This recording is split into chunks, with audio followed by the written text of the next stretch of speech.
अस्सलामुअलैकुम नाज़रीन, JN news HD के साथ मैं हूं नाइला भट्टी। नजर डालते हैं आज की अहम खबरों पर। खबर शामिल करते हैं बहावल नगर से। हमारे ब्यूरो चीफ मोहम्मद सरवर चौहान की रिपोर्ट के मुताबिक बहावल नगर में 8 मुहर्रम उल हराम के मौके पर मेहंदी और झूले का खवातीन का रवायती मातमी जुलूस इमाम बारगाह बाबे अली अमीर कोट से बरामद। जुलूस में खवातीन, बच्चों और इज़ादारान की बड़ी तादाद शरीक। नोहा ख्वानी पर सीना कुबी, जंजीर जनी, मातमदारी का सिलसिला भी जारी।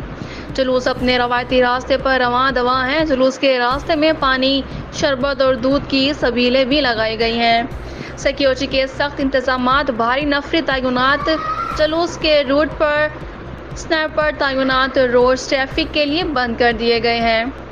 पुलिस लाइन और DC ऑफिस में कायम कंट्रोल से जुलूस की मॉनिटरिंग भी की जा रही है। 8 मुहर्रम उल हराम का खवातीन का रवायती मातमी जुलूस जामिअतुल ज़हरा इमाम बारगाह पहुँचकर इख्तिताम पज़ीर होगा।